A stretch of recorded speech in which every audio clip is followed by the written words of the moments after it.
So, i-debit natin is the accounts receivable. So, debit nyo yung account na accounts receivable. Ayan, for the amount of, ano yung matatanggap nyo? So, ito yung net na yung matatanggap nyo is the 2,445.33. So, lagay natin dito. 2,445. Ayan, so yung last na column dyan, that is for the decimal. So, lagay nyo dito yung 33.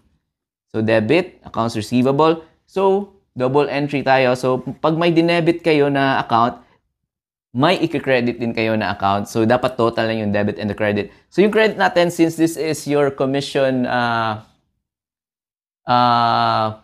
revenue, I mean, kailangan pa natin i-debit pala, may i-debit pa tayo, is the withholding tax. Ito. So, yung arrangement ng inyong pag-entry dito is debit, all debit accounts muna, and then the credit.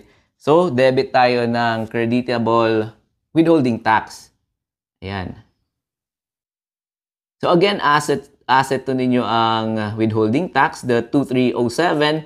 So bibigyan dapat kayo ni Lazada ng 2307 so that makiklaim to ninyo as tax credit or ima-minus to sa inyo if ever may mga tax due kayo. So yung amount niya is ito, 271.70. Lagay natin dito. 271.70.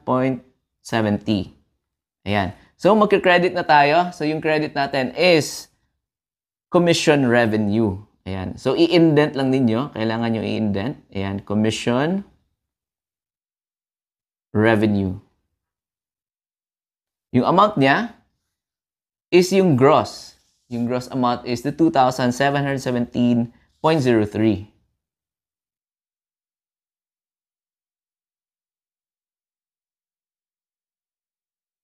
Ayan. So, pag i-add niyo yan, yung dalawang debit, itong 2,445.33, 271.70, i-add din nyo yan, that will give us yung total na 2,717.03. So, equal dapat yan. So, next natin na line item is, hindi pa tayo tapos. So, yung last dito is the description. I-describe nyo kung ano yung transaction na ni-record ninyo. So, sa paggawa niyan, kailangan naka-italicize. Yun. Dapat yung balok, ano tawag dyan, nakahiga yung inyong pag-handwriting. Yan.